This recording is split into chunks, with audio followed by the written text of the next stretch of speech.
салом азизон, шалои гулхоҷа ҳастам. дар рӯбарӯи шумо имрӯз 14 март аст ва дар Прага борон нест, вале тавре ҳамкорони мо мегӯянд дар душанбе низ чанд рӯзи охир боришоти сахт мушоҳида мешавад ва аллакай ба чанде аз кӯчаҳои пойтахт ва манзилҳои сокинон зарар расондааст. мо дар ин бора навор дорем. Созмони милали муттаҳид дар нисбати Гулмурод Ҳалимов, полковники фирории тоҷик ки ба гурӯҳи тундрави Диш пайваста буд, таҳрим эълон кардааст. Ин чӣ маънӣ дорад?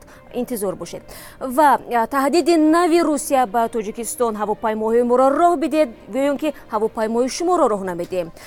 Ин ҷанҷол то ба куҷо мекашад? ва гоҳ зинбасару гоҳ зинсавор ва ё қисса як афсари фирорие ки замоне сарнавишти инсонҳоро ҳал мекард, аммо ҳоло бемор асту дур аз ватан. Ва албатта гузориши ваъдагӣ дар бораи ҷавондухтари 19-солаи тоҷики мужзан аст ва дар майдони муҳорибаи бидуни қоида дар Русия парчами Тоҷикистонро мебардорад. моро мунтазир бошед. баъд аз камтар аз 3 соати дигар дар барномаи хабарии Радиои Озодӣ.